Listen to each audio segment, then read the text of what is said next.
Wubba-dubba-dub-dub.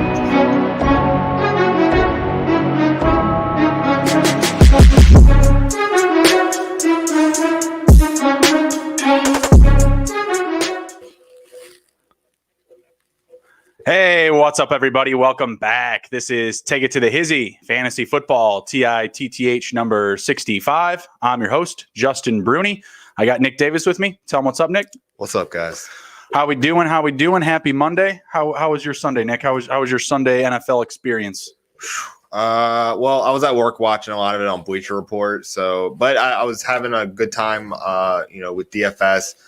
Played one game DFS. I forgot who I played. Oh, I played the Oakland-Cleveland game, which I thought was going to go the over, and did not do anything. It did not. Really disappointing. Ripping tickets. Yeah, so I bombed on that. But Seattle and San Francisco, I did do some damage there. Quick strategy tip for DFS Showdown Captain. You should definitely use a wide receiver as your captain always if you're going to stack them with the quarterback, because I've done both, and the wide receiver one always is higher up in the standings. So just letting you guys know. But yeah, other than that, it was pretty good.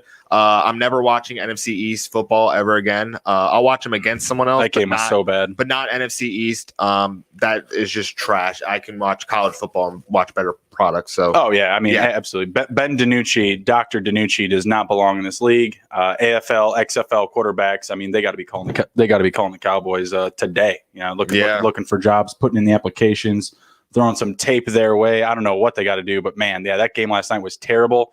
Wentz, put up like 2 touchdowns, 2 interceptions. I don't get it. That's the worst football I've seen the Eagles play all year. They won by 14. I don't understand it. Don't love it. It's embarrassing. Yeah, we'll get into tonight's preview though. Not really that much better. The Buccaneers with the Giants. If you put your money on the Giants tonight, you deserve to lose your vote tomorrow. You already got your vote in, Nick? I stay out of politics. That's my stance, and I just all right that way. Nick doesn't want to talk about it. I got to get up early. I got to go vote. No, I appreciate people that do vote. They are. You appreciate us? Thank you. No, I mean I do. I have my own opinions, and I just kind of stay out. So fair enough, Nick. Fair enough. We'll take you out of the hot seat there. Thank you. Buccaneers tonight, traveling to New York. Buccaneers coming in as -13 favorites on the road. Buccaneers going to cover 2 touchdowns here. They're going to cover 13 points, huh? Yeah. I saw a stat. I'm going to stay away from this number. The one thing I'm gonna say is that Danny Dimes has actually had more turnovers than touchdowns, and almost every single game he's had 1 to 2 turnovers, either a fumble or an interception.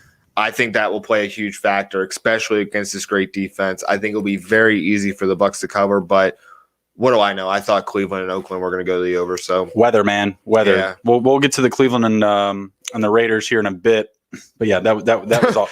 That was all weather. As far as this game goes, I do not love this spread of 13 points. I just don't really know what to expect. Both teams have respectable rushing defenses. The Buccaneers, one of the best in the NFL thus far. Do we have their rushing rank up? Their rushing defense? The defense for Tampa, number 1. Yeah, number 1 up against the rush. The defense for the Giants, number 9 up against the rush. Pretty solid, right? So Rojo, Fournette tonight, they got some work cut out for them, but I think they're going to be fine. As far as the spread goes, 13 points, just not in love with it. Not in love with it. I don't see a ton of value in this game. I like the 47 points. Do you like the over or the under? I'm going to say under. I'm going to say the under. Yeah, I think that the Bucs play a lot of defense tonight. One of the props that I'm writing on pretty hard is Dan Jones under 219.5 passing yards. I think that he's going to have a hard time tonight trying to find any value. Let's see. Bryce Abel says, what overs are we taking? Tyler Johnson over 2.5 catches. Any Mike Evans? Mike Evans over 57.5 reception yards. I saw those overs, Bryce. I don't know. I don't know about much else. If there's a kicker prop, I would take the overs on maybe a giant kicker. That's what I'm doing for a Thrive lineup. But there's not many overs that I'm really thinking. I just don't see it happening on both ends. Or I don't trust the Giants tonight. I don't trust them. Running backs, they got Wayne Gallman. Devontae Freeman is going to be out. They've got Deion Lewis there with Gallman. Gallman, 37.5 rushing yards. I like that. I'll take the over on that just because I feel like he could still get 15 to 18 carries and potentially hit that number. I think I saw DJ Dallas take like 14 or 15 carries for 47 yards. yeah, So- I was very happy to see him do well. Yeah, he did okay.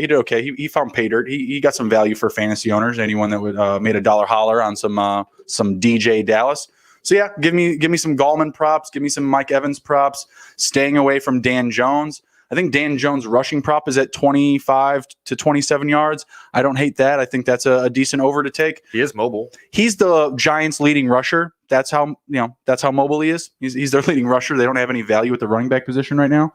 So yeah, give me the over on that. Money line, good God, like they just take away all the value for you. Minus 670 on the money line for the Bucks. Will you pair that with anything? Minus 670 with like maybe an under. Yeah, probably. I mean, they're pretty much forcing you to do that.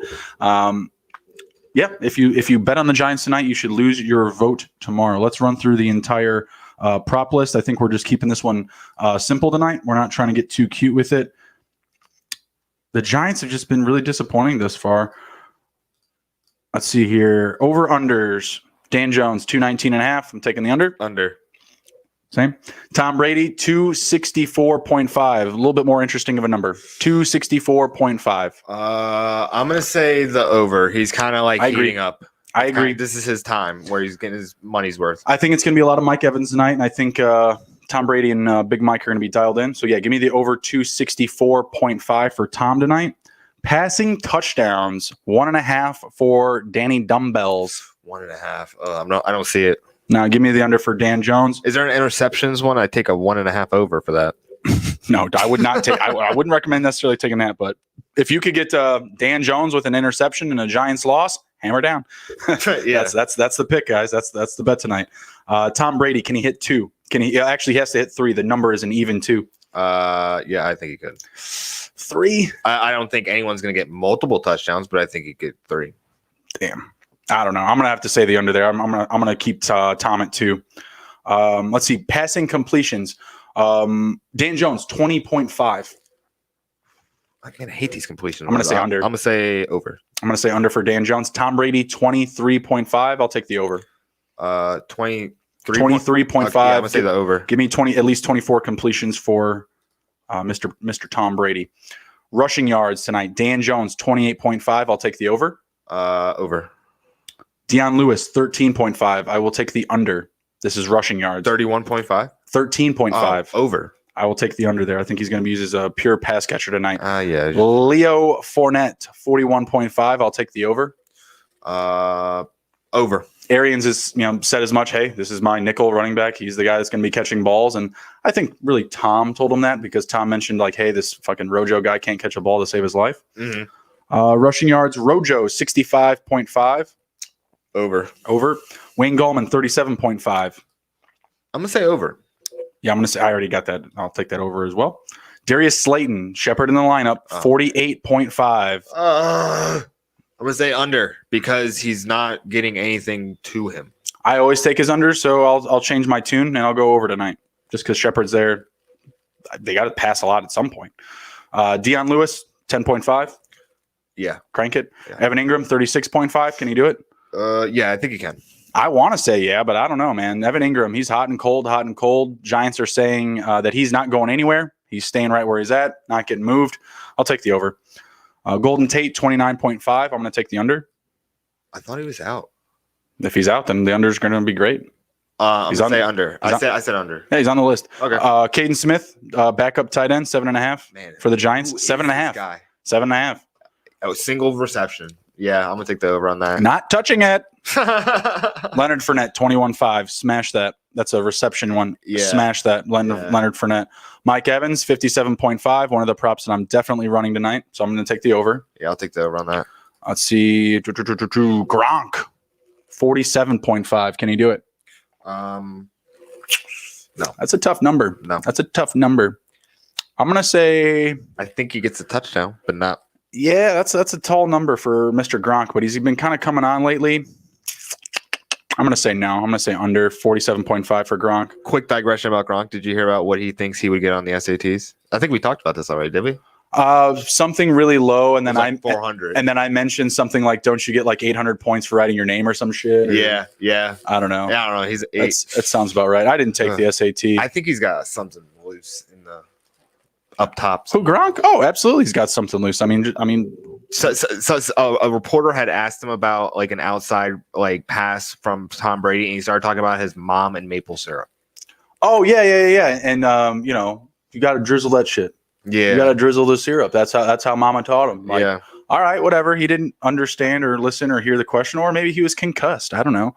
Gronk just seems like he's like the really cool guy that has probably taken too many hits, and he's fine with it. He's living his best life, taking too many hits. All right, back to it. Rojo, 10.5 reception yards. Give me the over. Over. One catch. Yeah. One catch. A screen. Scotty, week 7, Darling. That was last week. Yeah, week 7, Darling. Can he hit 50 yards tonight? 50.5. Yeah. I'm going to say no. I'm going to say Tyler Johnson night. Let's go. Fire up some Tyler Johnson. Is he from Maryland? I don't know, but that'd be great if he was. Tyler Johnson, 28.5. Give me the over. I don't even know who that is. I'm looking him up right now. So it's like third wide receiver for them their Buccaneers. Tyler Johnson played football at Minnesota. Yep. No stats on him. I have no idea. I'm going to say over because he's just a random guy. Wayne Gallman, 17.5 receiving yards. Oh, okay. I'm going to say under. I'm going to say under 2. I think Dion gets used as the reception guy. All right, here you go. No moment you've been waiting for. Darius Slayton, over under 2.5 catches. 2.5. I'm going to say over. He's going to get 3. I'm going to say over. That's way too low. I feel like that number was at like 4 earlier. So, yeah, I'm definitely hammering the over on 3.5 catches. Evan Ingram, 3.5. Over. Give me the over. Yeah, give me the over there. Golden Tate, 3. Golden Tate, 3 catches. I'm going to say over. I'm going to say under. Let's see. Leonard Fournette, 3 catches. Is it just 3? Yep. I'm going to say push. Mike Evans, I'll say push too. Mike Evans, 4.5. I'll take the over. I'm going to say over. He's going to get like 5. Gronkowski, 4. Under. I'll take the over. Rojo, 2. Can he hit 3? Yes. Okay. Sterling Shepard. I'm going to say no. Okay. I'm going to say no. Okay. Scotty Miller, 4. I'm going to say nah. Tyler Johnson. I'm going to say yes, just to be contrarian here. Sterling Shepard, 4.5. I'm going to say under. I'm going to say over. Tyler Johnson, 3. I'm going to say over. I'm going to say 4. Over. And a touchdown. Wayne Gallman, 3. I'm going to say under. Under. All right, there it is. There you have it. There's our props for tonight. I got the Bucks winning and going to the under. I'm not taking the spread. I'm not touching the money line. There's no value here. Not doing it. All right, let's jump into some more recaps from this week. I hate to do this, but we have to start with Sunday Night Football. It was a really, really bad game.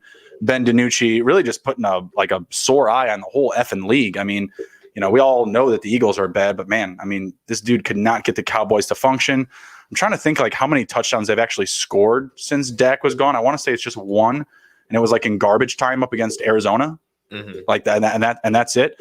Only kicked 3 field goals on Sunday Night Football. Cowboys not getting it done. Michael Gallup, he rose from the dead. That was cool, right? Everyone discounting Michael Gallup. Glad to see that come back. Michael Gallup got dropped in one of our leagues. We're like, oh shit! Like people are really out on DiNucci. Man, my God, Yeah. And then Gallup, winds up going out there being the lead dog. Mari Cooper left outside eating like a sick puppy. Zeke Elliott, 19 for 63, nothing. You got Tony Pollard coming in at the end of the game, practically garbage time, down 2 scores. Pollard puts up 7 for 40. Who can we trust with the Dallas Cowboys going forward here? I mean, shucks, man. You can't trust nobody, to be honest. And Dalton's better than DiNucci. There's nothing you can do about that. We know that. We know that. DiNucci is like the lowest of the low in the NFL as far as I'm concerned. He's a class below Mike Glennon. I'm starting to put some respect on Mike Glennon's name. He's a number 2 backup starting in week 9. We'll get to that here in a little bit. But man, these Cowboys, you got to get rid of them. You have got to, if your trade deadline is not passed, I don't care what you get back. You got to move Zeke. You got to move Koopa. CeeDee Lamb, Michael Gallup. I mean, you're not going to sing the same song for those guys as you are Cooper or a Zeke. No. I don't really know what to do with these guys. I still, even after Gallup's performance, I still have to feel like he's a bench candidate. They're going up against the Steelers in Week 9 on the road. No one can get them the ball. What's the spread going to be in that game? Minus $1 billion for the Steelers? Minus 50? We're going to see jet lines. Yeah, Jesus Christ. Like, I don't know what to expect from these guys going forward. The Cowboys need Dalton back in a hurry. If he's not there, I mean, can you bench Ezekiel Elliott? I have him in my Could you league, do it? and I can't. Well, you what? You don't have someone behind him or what? I don't think I have someone behind him, but I won't bench him because he's that good. I think it's more of an issue with the quarterback. Like, I don't really know what's going on with him, but he doesn't have a great offensive line in front of him. So not the same of years past, that's for sure. Yeah, definitely. So, I mean, there's only so much that a one player can do in football. It's not like basketball. Like, you need people in front of you to help, and the running back's dependent on the line. And his stone hands, I don't know what that is. It's like the Monstars came and took his talent. I've been saying that for a while. Only two targets for a catch last night. But that one drop was right in his hands, and it's just like I don't know what's going on. It's very concerning. Well, then they put Tony Pollard out there, and he caught a couple of balls. I mean, DiNucci wasn't getting it to anybody. I mean, I wasn't that impressed. Well, wasn't that impressed. I wasn't impressed at all. I mean, what was it? Carson Wentz threw for 123 yards last night. 123 yards. Ben DiNucci threw for 180. Couldn't get a touchdown. Ben DiNucci didn't throw an interception, but he didn't throw a touchdown either. He's literally the most unexciting player I've ever seen in my life. And he's best friends with Mike McCarthy, apparently. Oh, yeah. Apparently, Mike McCarthy discovered this guy while he was in middle school doing some deep scouting. Ben DiNucci was on the middle school championship basketball team of Mike McCarthy's late brother. Sorry about your bro, Mike McCarthy. But, yeah, that's where Mike McCarthy discovered Ben DiNucci. So if, any of you Cowboys players have any cousins or girlfriends with cousins or aunts or uncles or if you know anybody, that need a job, the Cowboys are taking applications for their quarterback position. It's just driving me nuts. I just don't jumping over the Eagles. They got a bye coming up here. One of the teams that definitely need a fucking bye. They got Zach Ertz out. They got Miles Sanders out. I'm assuming they're going to get Miles Sanders hopefully back after the bye. Who else? Austin Scott's filled in pretty nicely though for him. I have enjoyed watching because I don't know why he's okay. I don't know why they keep putting NFC East games on prime time, but I mean I've seen Philadelphia play and Boston's been a nice little replacement. Not that he's Miles Sanders, but yeah, a bright spot. Absolutely. Jalen Reagor came back. He had 3 catches, 16 yards, but he did have the touchdown. Yeah. Did have the touchdown. I need to see more. Travis Fulgham's the guy to have there for sure. Yes. 6 for 7, 78 reception yards. Good for him, man. Touchdown. He's rolling. He's got it with Wentz. Yeah. But how much longer can Wentz hold on? Like 15 for 27, you win by 2 scores, you're still able to throw 2 interceptions and take 4 sacks. And he fumbled twice. And lost. Yeah, and he lost that one. I mean, just put it out of bounds, bro. Just put it out of bounds. Like, what's so difficult about that? He's got so much pride, and it's like eating stupidity. Him up inside. Yeah, it's eating him up inside, and he feels like he has to put this team on his back, and he's not allowing for other people to take the blame. He's putting it all on himself. Like, I remember a play last night where he literally scrambled to the wrong side, and I'm thinking, how is that possible? Can that really happen to a quarterback? Is that natural? It could happen in Lamar, but he'd just take it for another 30. Well, and I thought about it, and I was like, wait a second. I was like, you call the damn play. You know where the routes are going. Why wouldn't you try and work your way around there? Does he, though? Like Russell Wilson, but he's putting everything on himself, and like I said, I've said it for weeks. He's putting the Mamba mentality on, and is not working for him. He's not that type of player. Mm-mm. He doesn't have the people around him to even be exciting or elite. It just looks sad, to be honest. No, it doesn't look good whatsoever. Wentz is putting a sore eye on there for the Eagles. Still in first place. They got a bye. I believe that the tie actually keeps you ahead. So the football team this week, we'll get to them in a bit, but they got the Giants on the books this week. Well, that's a win for them. Went up against, they lost to the Giants by 1 on that 2-pointer. They could have tied it and take it to overtime. But this week, if they win, I believe they'll have the same record as the Eagles, just minus the tie. That 3-5. Terrible. And Eagles are 3-5-1. It's almost like every week we get closer to the end of the season. We're like, oh, it's definitely possible to have an 8-8 team. Well, it's possible to have a 7-9 team. Well, you know what? It's definitely possible right now to have a 6-10 team. And I think next week we'll go back. You know what? It's probably gonna be 5-11. What for the NFC East? For the NFC East champion. Yep. 5-11. I didn't even know that was possible, but they're making it seem possible. It's just like 2020, right? And then they win their home game in the playoffs. Oh yeah, just go on a run and just win the entire championship. No. That's not what I said. Nick Foles isn't there. All right, let's relax. Well, I'm just. But they could host kind of. But the Eagles could host Nick Foles in their first playoff game at home with the Bears with the better record. That'll be fun. That'll be fun if that happens. That'll be interesting. Yeah, I mean, after the fact, there's really nothing to clean up here. Obviously, if you somehow picked up Ben DiNucci, you're dropping him. I mean, I don't know what you'd be doing holding on to a guy like that.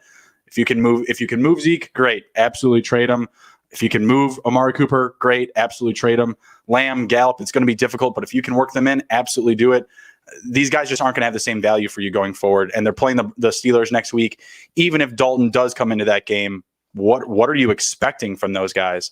Like, what performance could they put together for you in Week 9 that's going to give you confidence to continue to start these same players in the weeks ahead? It just isn't there for me. It isn't there. So I'm fading as much of my shares of the Cowboys as I can. Anything else there to wrap up that matchup? No. All right, let's see here. Next up, we have this one was really exciting.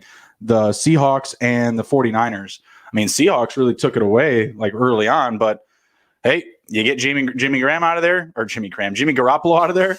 You get Nick Mullins. Hey, it's a whole different ball game, baby. Nick Mullins is a gunslinger, man. He's a slinger. The Cowboys should have traded for that dude. What the hell is on the screen? They got a big sand castle, Father Time, and there's a giant fake sand castle pyramid. These animations are getting out of hand here. This is too much, guys. Like, who is this for? Like, is this for the kids? Because who does this? I've met kids these days, and I don't think this is going to jive them any much. Like, what? You got stones coming up from the sand, swords in the sand, some Buccaneer Father Time compass clock shit. I don't know. It's not for me. I don't think it's for the kids either. ESPN, they can bite one. So the guys who impressed me: Brandon Ayuk, 11 targets, 8 receptions, 91 yards for a touchdown. Kendrick Bourne, 10 targets, 8 receptions for 81 yards. Impressed you? Yeah. Did he? I mean, that stat line is better than his previous ones. I think a lot of it came from Nick Mullins, to be completely honest. And didn't come from Jimmy. From Jimmy. Yeah. I mean, shit, 81 yards is 3 yards less than his Jimmy G's total passing yards. Dear God. Holy hell. So Jimmy's going to be missing at least 6 weeks. Kittle's going to be out at least 8 weeks. I'm not sure what's Kittle's ankle. Yeah. I know Jimmy's a high. No, it's a foot. Okay, so Jimmy's got a high ankle sprain. Kittle's got a foot injury, apparently. Man, Niners are looking fucking bad. Like, they need Jordan Reed back in a hurry. You guys need to be looking up Jordan Reed, see if he's available. You should be. He was on IR. He's going to be coming back probably this week or the following week. But yeah, the Niners are going to be hurting. Could you grab even a Kendrick Bourne if he is available? Like, is that an option for you? No. Just a 1 week boom with Mullins? I don't think it's a 1 week boom, but I think they got the Packers on deck on the road. The San Francisco 49ers. I'm not sure if I'm willing to start Kendrick Bourne in that spot, but these running backs, though, like, you know, I liked what I saw out of Hasty. He found pay dirt. That was a drum that we were banging all week, so I'm glad that he was able to get some fantasy value for you because he only had 29 rushing yards, right? Yeah. So I'm glad that he found the end zone. That was nice to see, and he did it early on. You know, shook off the scaries nice and early. That was good. Other than that, Tevin Coleman didn't really show up there. McKinnon, what did he didn't really do anything either. I mean, it was really just Nick Mullins and company after the fact, you know, that they're playing from behind. They were able to come in and put up points, right? Brought the game within 10, but let's flip the page. Going over to the Seahawks. Dear God. I was going up against DK Metcalf and Russell Wilson this week. I'm going to come out with a W, but I needed all 4 touchdowns from Dalvin Cook to do it. Man, these guys are monsters in Seattle. Like, 0 run game, by the way. I said like 14 to 15 carries earlier. It was 18 carries for 41 yards for DJ Dallas. Terribly inefficient on the ground, but Russell Wilson just taking care of business. He's a guy. MVP? Yeah. MVP. Yeah. Like Kamara, maybe? No. I mean, bro, if the Saints make it and make a deep run, I gotta put Kamara in the bag. But He's not a quarterback. But yeah, I guess you're right. I guess you're right. You can't put any playoff things in, and that's what people forget a lot of times. And I don't know the full production of like Kamara versus like the team, like his like total yardage versus the team yardage. What's his slice? Yeah, but you know when people are talking about Kamara breaking like all of CMC's records, the reception record, total running back yardage record. When CMC hit those numbers, he had, I believe, 30 to 33% of the entire team's production. You know what I mean? He still didn't win the MVP award, though. Yeah, yeah, like still didn't win the MVP award, because that's at the end of the day, it's it's a quarterback award, right? Like that's what it's all about. But yeah, I would put him into that mix. But Russ Wilson doing the damn thing, 27 for 37, 260 passing, 4 passing touchdowns, dude. It doesn't get any better than that. Like, well, I guess it does. Pat Mahomes threw 5. Yeah, my stack finally started working. It was ridiculous. But yeah, I mean, not really much to take away there from Seattle. I mean, realistically, it's just the running game, right? Like, what are we going to get out of these guys going forward? Obviously, we need some things to kind of shake out, right? Like, we got to see what's going on with Carson, with Hyde for next week, and we'll have a better read on that. On Thursday, they're going to be playing against the Bills this coming week, so I'm going to be loving Russ Wilson and that passing offense. The Bills have been terrible up against the pass, just really raw, really bad. I'm expecting big things again from Russ. Russ next week. All right, let's see. Anything else there to take away from that Niners Seattle game? No, just bunch of injuries on one side and domination on the other. Yeah, really Seattle cashed my only ticket this week straight up. I had a lot of trouble picking them to win that game. I don't know why. They were my only winner, so that was nice. Next up, we got my Bears not getting it done at home against the Saints. It was a good game. I mean, if like you're into watching football games, this was the game to watch. I mean, going into overtime, 23-23, Bears had to come back, put one in the Saints' eye. What was it? We had, what was it? 2 scores. Yeah. Touchdown and a 51-yarder to get it even up to go into overtime. Nick Foles didn't look terrible, but didn't look great. Did get the 2 passing touchdowns. We say it like every week. You can throw 2 passing touchdowns pretty easily up against the Saints. They've been allowing it pretty consistently. But obviously, interception was huge. David Montgomery on the ground was awesome. David Montgomery did so well that the Saints were like, screw that, not letting that happen again. They went out and traded for Quan Alexander. All right, I get it. What was it? Montgomery had like a huge 30-plus yard run, like 38-yard run. 38 yards. Yeah, 38-yard run. And then they still put up a field goal on that drive. Like that's just kind of the Bears' MO, stalling drives and things like that. My biggest takeaway is I'm done with Matt Nagy. I'm done. You got out coached. You're supposed to be a guy that can come in and win us games. Like that's the whole thing. We went out, made a flashy, signing with him after he did all the success he had with the Chiefs, right? Mm-hmm. I don't see it. I don't see it. What do you think? Yeah. Give me Chuck Pagano. Yeah. I Thanks, really, Nagy. We'll see you. I really like Chuck Pagano. The one thing that I really took away from this game was, damn, the Bears defense is fucking elite. Like there's still, I was literally watching and being like, man, the offense is awful. Like, geez, like, it's kind of hard to like build momentum, but the Bears were literally building momentum from the defensive side. And it was like incredible how they were doing that. They win some games every week. Yeah. Like literally if this, not 3 of them, but if this offense could like work for like just be coherent, it would be a great team, and this team would go to the Super Bowl. But Matt Nagy is trying to save the world basically in Chicago, and it's just screwing them over. Yeah, just trying to do too much, right? Head coaching, play calling, trying to babysit Foles and Trubisky. Whatever qualm or quarrel he's having with Foles, I don't understand. I feel like it's very media driven. I could be wrong, but I just feel like I'm constantly seeing, headline articles. Oh, Nagy Foles this, Nagy Foles that. I just think it's a lot of outside noise. I don't know if there's really complications or issues there, but I'm just not seeing it. And to me, the play calling is bad. It's bad. Yeah. Like if Nagy wasn't the play caller, I would say, well, fire our offensive coordinator, whoever the play caller is. I'd say fire that guy. But head coach, he's still 5-3, second in the division, still looking good in the NFC in general. Like, what are we going to do? We're pretty much handcuffed to this guy until the end of the season. Because even if we go to the playoffs, lose a game, hell, even if we make a deep run, he's still going to be there. They win the Super Bowl, fine. You can have another year. Fine. Another year. Whatever. What am I supposed to do? I can't do anything. Yeah. I don't like them. I don't like the play calling. And I don't like the attitude. I really don't. And I've seen this for the past couple of years. He gets asked a question by a reporter, someone in the media. You got a fucking attitude. Like if that was your son, you'd smack the shit out of him. I'm just sorry. Like you'd smack him upside the back of the head talking to you like that. He's just got an attitude about him. I don't know. Coaches, like Gase. Kind of like Gase. Yeah. Like this coaches complex, like trying to tell us that we can't coach better from our seats in front of the TV. I disagree, sir. I disagree. His play calling is looking very reminiscent of Jeff Fisher's a couple years back, like his last year, and I think it was the Rams. Yeah, before McVay came in. Mm-hmm. Todd Gurley was like he had Goff his rookie season. Yeah, and Goff looked awful his first season, and I feel like if we had they had an offensive mind in Chicago, that team could go somewhere. We're supposed to. We're supposed to have an offensive mind in Chicago, and it's not arena football anymore, Nagy. It's not. And it's not about, you and I talk about this pretty often.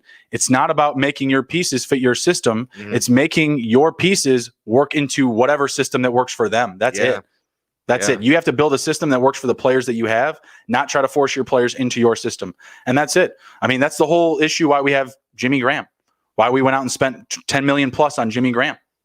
Because we needed a receiving tight end in this offense. But then took a Cole Kmet in the very first pick. Yeah. Like, okay, we're really doubling down on that.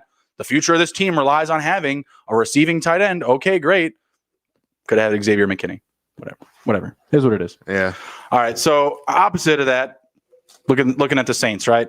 Alvin Kamara, he's just doing the whole damn thing. It's the New Orleans Kamaras. Like, that's what it is. We're looking at 67 rushing yards. What is it? 90 plus? I know it's 90 something. 96. 96 receiving yards. Oof. How did we do in our DFS? I plugged him in on that. How did we do? I don't even know. I don't think he sent the standings yet, so I'm not sure.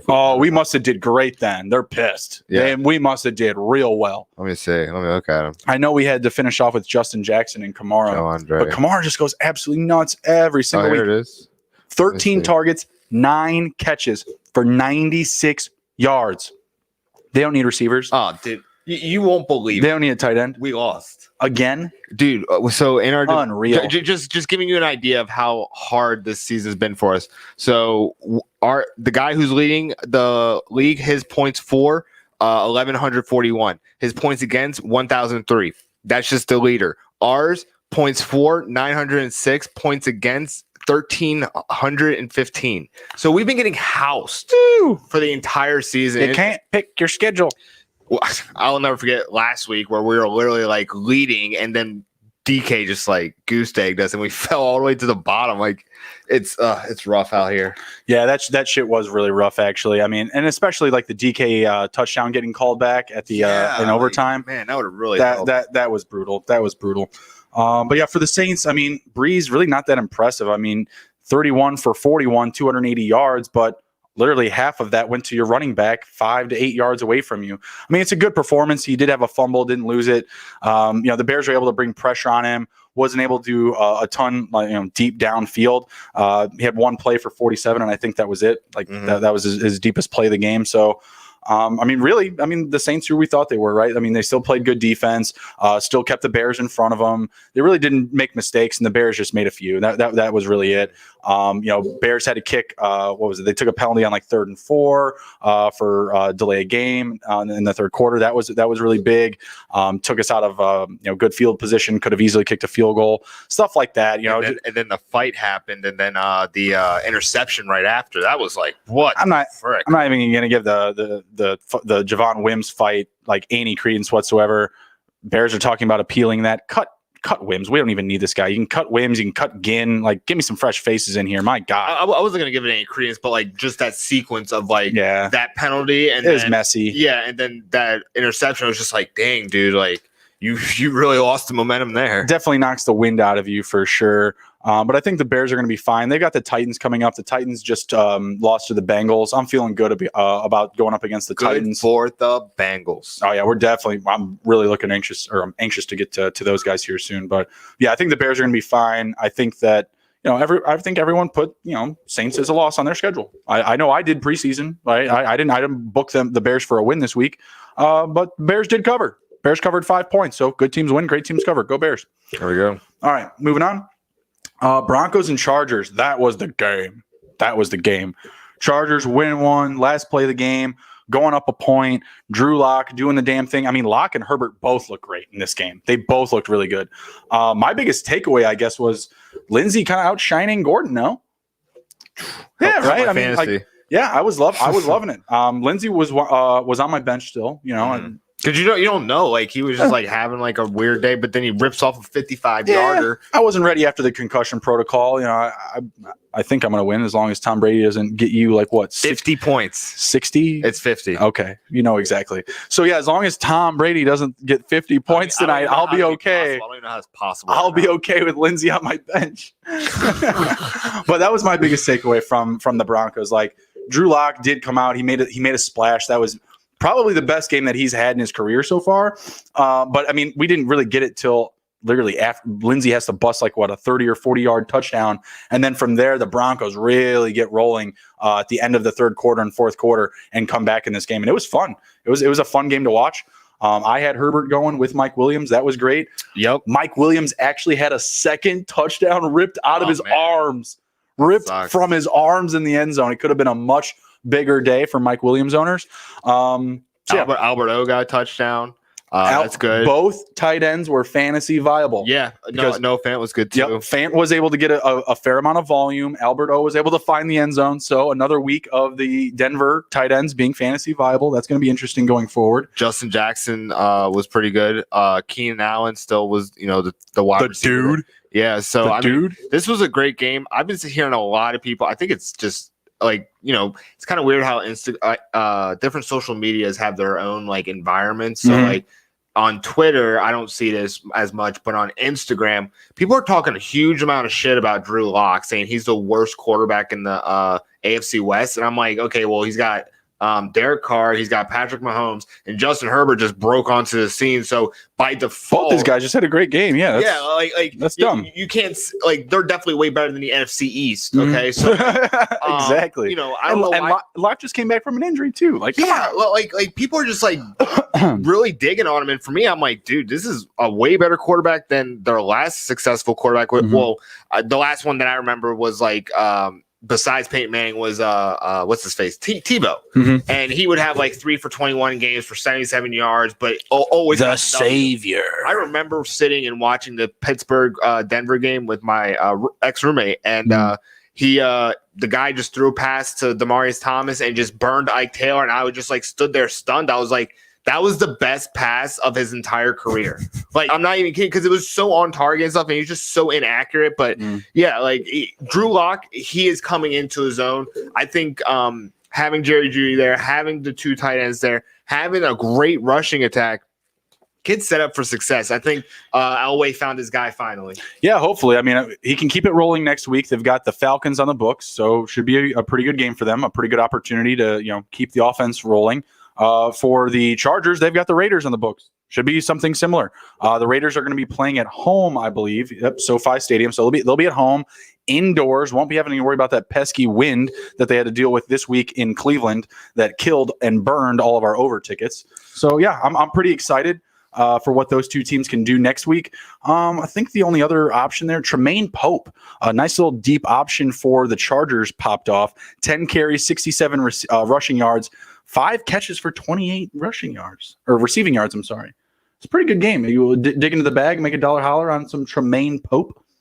I don't know. I don't even know who that guy is, and and that's crazy how Josh Kelly still viable, had 7 carries, 32 yards rushing. Yeah, I mean, for me, it's just man, the injuries and COVID and stuff like that. You're seeing really this is one of the years where I'm seeing really deep guys pop for weird stats, and you're where did this guy come from? Was he even on the squad? Fresh legs. Started fresh legs. Yeah, it's just very interesting to see this. I think this is probably the most we've seen in a couple years. Yeah, absolutely. So yeah, that was a really good matchup. I like the Broncos and the Chargers to keep rolling next week in their respective matchups. Next one, Nick's big favorite. I'll let you take this one away. Bengals housing the Titans on the road. Good for Joe Burrow, man. I'm glad that he's starting to have some success. He had 249 yards on 26 completions for 2 touchdowns. Didn't throw an interception, didn't fumble the ball. That's how you win games. Don't turn over the ball. Also with the receivers, Tyler Boyd, he got a touchdown for 67 yards. T. Higgins, 6 receptions for 78 yards. Auden Tate, it is 7 for 65. There you go. AJ Green, he got 2 for 19. So I was about to ask you. You had mentioned the guys that just kind of came out of nowhere. I was wanting you to get into this one for the Auden Tate. Auden Tate was a name we were all hollering last year, in 2019, but he's been a ghost since. He hasn't done anything. Pops off the page this week. AJ Green continues to do AJ Green things and just shit the bed. What about Samaje Perine? No, I'm not making a dollar. I'm not making a dollar holler on Samaje Perine for the Bengals. Joe Mixon will be back soon. Like AJ Green is there, healthy. And he's getting outshined by Auden Tate, okay? No, I'm not diving into Samaje Perine territory. Gio had a good game, though. Gio did have a good game. 62 yards for a touchdown, and then also 16 yards on 3 receptions for a touchdown. So it's pretty solid. Gio is definitely doing the damn thing. Corey Davis, just a dude. Just a dude. Corey Davis? Yeah. Just the dude? No, I don't know. I don't know what's going on with him. He's having weird. Fuck that dude. He's like the stock market, just goes up randomly and then shoots down for 6 months. I don't know what's going on. 8 receptions, 128 yards for a touchdown. And then AJ still got a touchdown, but only 4 receptions for 24 yards. What do you think of that? For AJ Brown? Yeah. I'm not really sure, actually. Let's take a look. If we go to the bottom, we can see how many snaps he played. Oh. AJ Brown played 95%. So what do I think about that? I think that Tannehill couldn't get it done. I don't know. I didn't see. He got 7 targets, so that's not great. I know he came into the game a little banged up. He's been dealing with injuries, and he was resting a lot this week. I just have to, Corey Davis had 79 snaps. To what? AJ Brown's 59? 95. You mean that's his percentage? That's his percentage. So he had less percent than AJ Brown. Yeah. So yeah, the Bengals just decided they didn't want AJ Brown to do stuff this week. Yeah, they probably put a second guy on him. That's absolutely possible. They chose to let Corey Davis beat him than AJ Brown. Apparently it worked. Yeah. Apparently it worked. I mean, Derrick Henry was still able to do Derrick Henry things. What did he grab here? 112 yards for a touchdown, only on 18 attempts. That's because Donta Foreman came back for the Titans, 5 carries for 37 yards. I mean, Mike Vrabel, he's just hosting the house of second chances down there in Tennessee. You got Corey Davis becoming a thing again. You got Ryan Tannehill, who is literally all but written off by the entire NFL. And now Donta Foreman is coming back here. For Berkshire's having games better than Jonnu Smith, Well, that's been kind of a thing though. That's almost like the Brown Davis situation, right? Yeah. We're gonna take away Smith, beat us with Ferkser, beat us with that guy. He looks like a freaking janitor. He does. He's a big-bodied man, that Anthony Ferkser. He's a big-bodied man. Yeah, Corey Davis. I mean, guys, I don't like Corey Davis. I'm not a Corey Davis fan. You're never going to see Bruni walk in here with Corey Davis on his back, right? But I've been telling you that you have to start him in fantasy. If you're going to start QB2, QB3, whatever he is now after this week, Ryan Tannehill, you have to start Corey Davis. I'm sorry. I know. I don't want to do it either. I don't, but you have to. And I'm sorry. Just how it is. That's just how it is. For the Bengals, yeah, I love every bit of it. Bengals also going into a bye week. When they come back from the bye week, they are, I believe they're at home. No, they are at Heinz Field up against the Steelers. Now, the Bengals, good teams win, great teams cover. Go Bengals. They've been covering games. I believe now they're going to be 6-1-1 on the across the spread. Will they be able to cover the spread up against the Steelers? Let's say it's a touchdown. Let's say it's 7 points. I said this this week with the Ravens, that defense in Pittsburgh is very opportunistic. They will get some turnovers. Mm-hmm. This game where the Bengals won, Burrow had no turnovers. If he has turnovers, I don't think they cover. And that's the one thing that I'm going to say is this defense is very opportunistic, so they will eat up a rookie quarterback. I think that Joe Burrow is probably one of the better ones, but There's like two options right now. Yeah. Herbert or Burrow. That's it. Well, yeah. I just that's what's going to determine that game. I hear you. If it's 7 points, give me the Bengals on the spread. All right. If it starts getting a little bit lower than that, we'll see. We'll see. We'll see how I feel when we get a little bit closer. Obviously, we have 2 weeks here, but the Bengals have been looking really, really good. And what I love about them, they just let Burrow keep going out there and trying to win the game. We don't give a shit. 50, 60. What did he throw? How many attempts did he have this week? I know he didn't hit 50. He didn't need to. 37 passing attempts this week. 26 for 37, 250, and 2 rushing touchdowns. If they get Mixon back, they're gonna be upgraded, right? 2 weeks. Mixon, I would assume, would be back after the bye. I think the Bengals are going to be looking at a better position after the bye. Rested, a ton of self-scouting, right? First half of the season for your rookie quarterback that's already shown that he's going to be a well-touted guy in this league. Yeah, I'm going to take the Bengals to cover, at least right now. I'm saying +7. I think that's a fair number. I think 10 is a little too disrespectful to the Bengals right now. After this win up against Tennessee on the road, I think -10 is Didn't Tennessee beat Pittsburgh? Tennessee. No, Pittsburgh is undefeated. Okay, yeah. So they barely missed out beating them, but yeah, I mean, I mentioned it this past Sunday. I'll tell you right now, I took the Ravens to cover 4. I missed by a point. I missed by half a point. The Ravens lost by 4, but to do so, Lamar Jackson had to turn the ball over 4 times, 2 fumbles and 2 interceptions, and they lose by 4. I don't feel that bad about it. I'm gonna be honest with you. I woke up Sunday morning, Ravens -4. I'm in line for the book. And when I say I'm in line, I'm getting fucking rained on like a monsoon. I'm standing there with my hands in my pocket going, I don't know if the Ravens are going to cover this rain. I don't know if they're going to cover this rain because it's really fucking wet out here. And at the end of the day, I did put the Ravens in at -4 in one of my parlays. And no, they did not cover. That ticket burned. Yeah, it happens. But I missed it off of 4 turnovers and 4 points. I don't feel that bad about it. Do you just want to go over that game right now? Just go ahead. Just jump into it. I don't feel that bad about it because realistically, like the Ravens could have had that game won.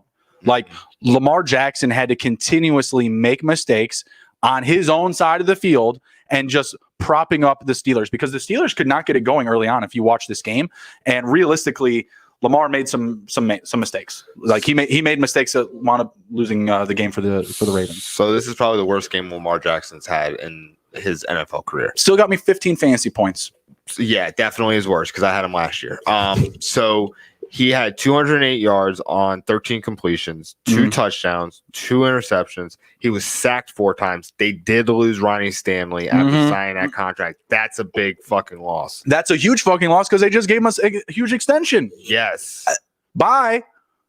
Just like that. Yep, man. So that was a problem. That's huge. And then also he had 3 fumbles and lost 2.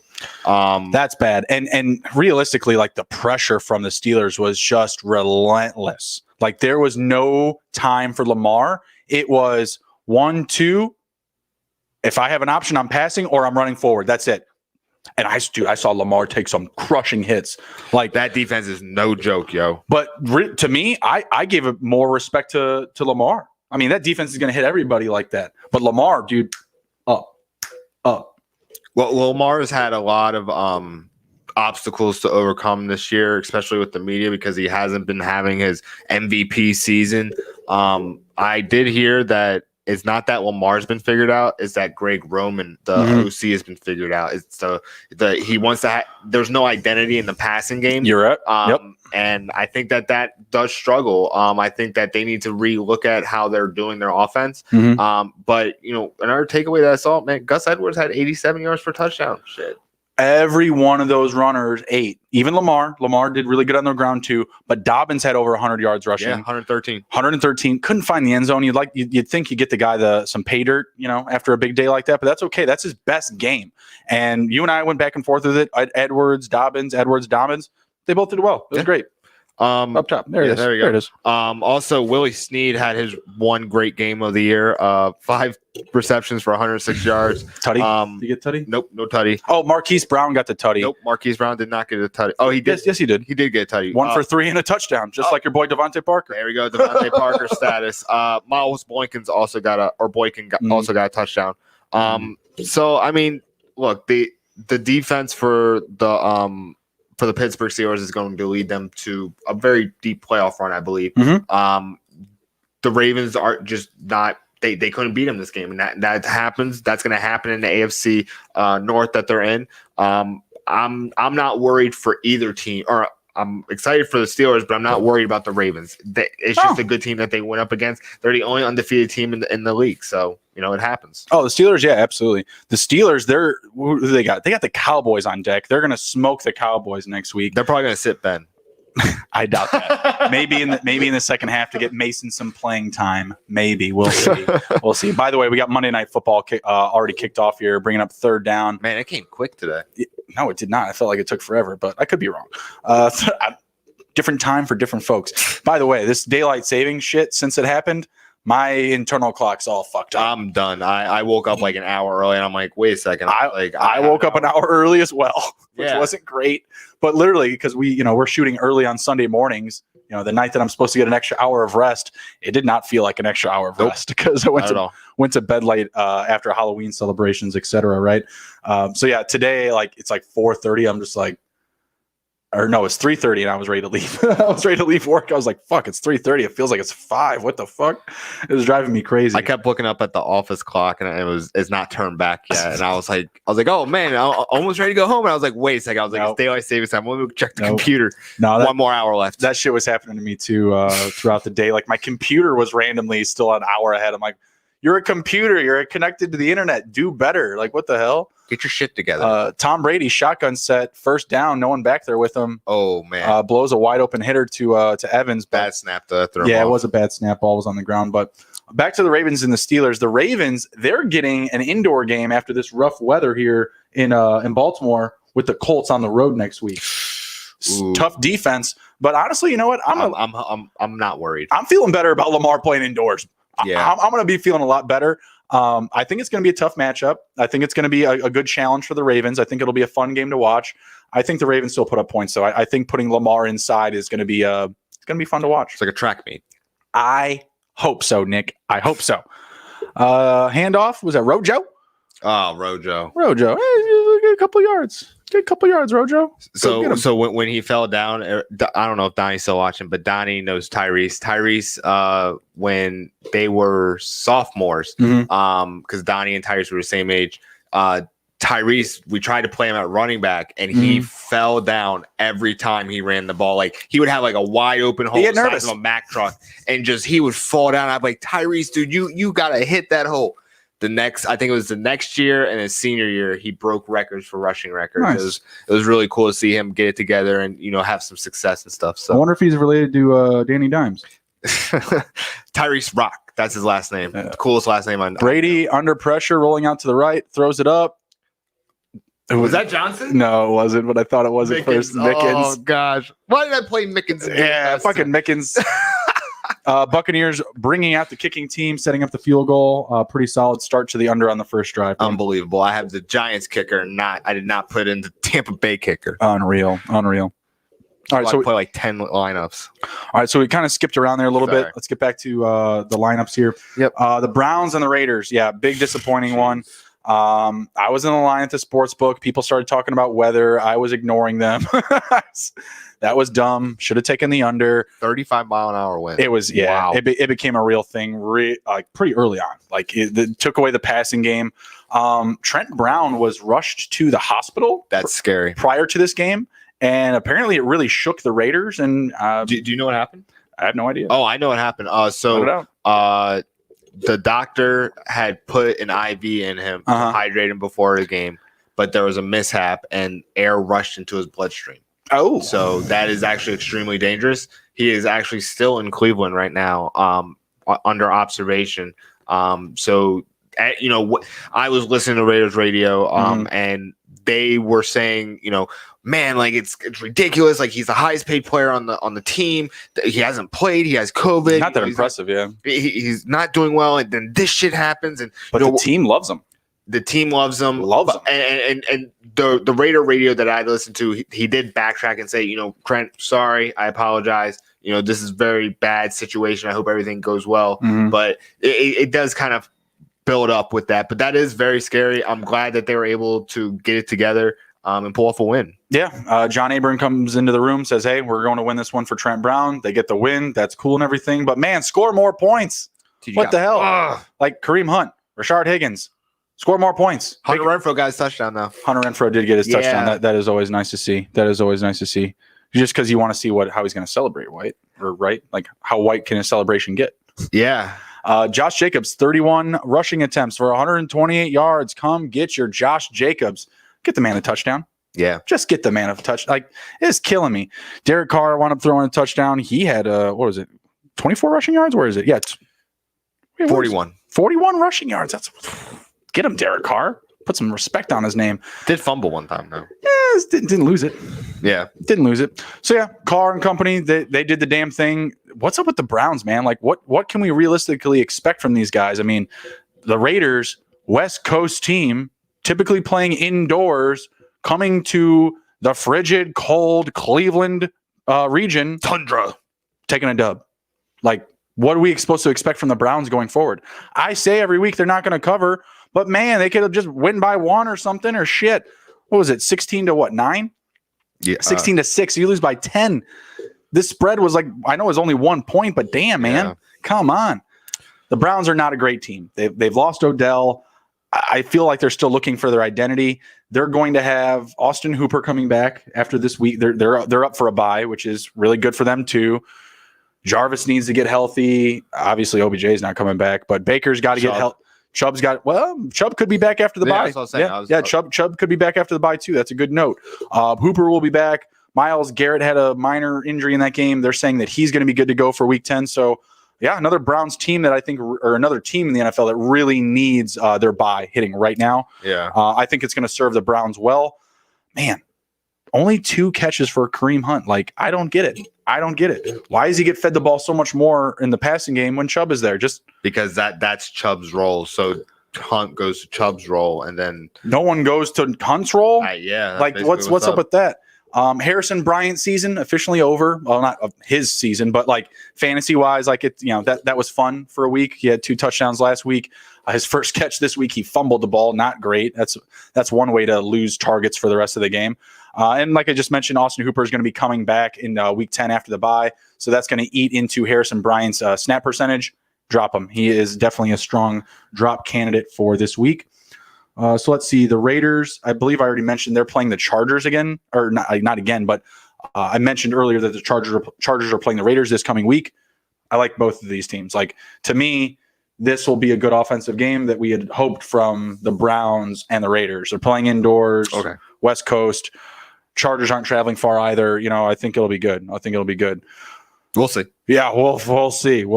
I'm hoping so. I mean, Drew Lock just put one in the Chargers' face. I would assume Derek Carr and company, as you were alluding to on Instagram, everybody talking shit about Drew Lock. If they're right, then Derek Carr should be doing some nasty things to the Chargers this week. I just am starting to realize that I need to start looking at weather reports on Sundays to figure out, at 12:30 Eastern time. That's so crazy that had 35-mile-an-hour winds, and I didn't even think of that. So, well, yeah, I mean, you got to know, right? I mean, just at least just look at the weather, and just be like, oh man, 35-mile-an-hour winds, no fucking way it's going to go the other way. Like, if I saw that, maybe I'll sit that quarterback. Yeah, maybe I'll sit him. So, maybe. Just something else to look into before you start putting up your lineups.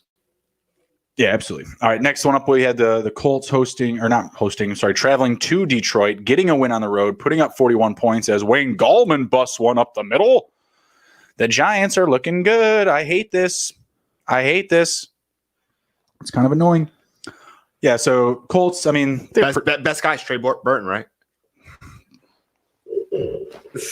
Go ahead. You can take it away. So Trey Burton got a touchdown on one rushing attempt for 2 yards. Did absolutely nothing in receiving. Why does Frank Reich hate John Taylor? I did kind of see something. There was ankle injury. Nope. It's something about vision. So Jonathan Taylor is blind apparently. He is. He's having Trent Richardson issues. So there was a hole on the left side, wide open. Like, if you literally just look up, you'd be like, "Oh man, God. It's right there!" And he runs right into the back of Quentin Nelson and chops his feet. And I'm like, "Oh no!" Like, I'm not sure if Jonathan Taylor is actually seeing these holes, and that's concerning.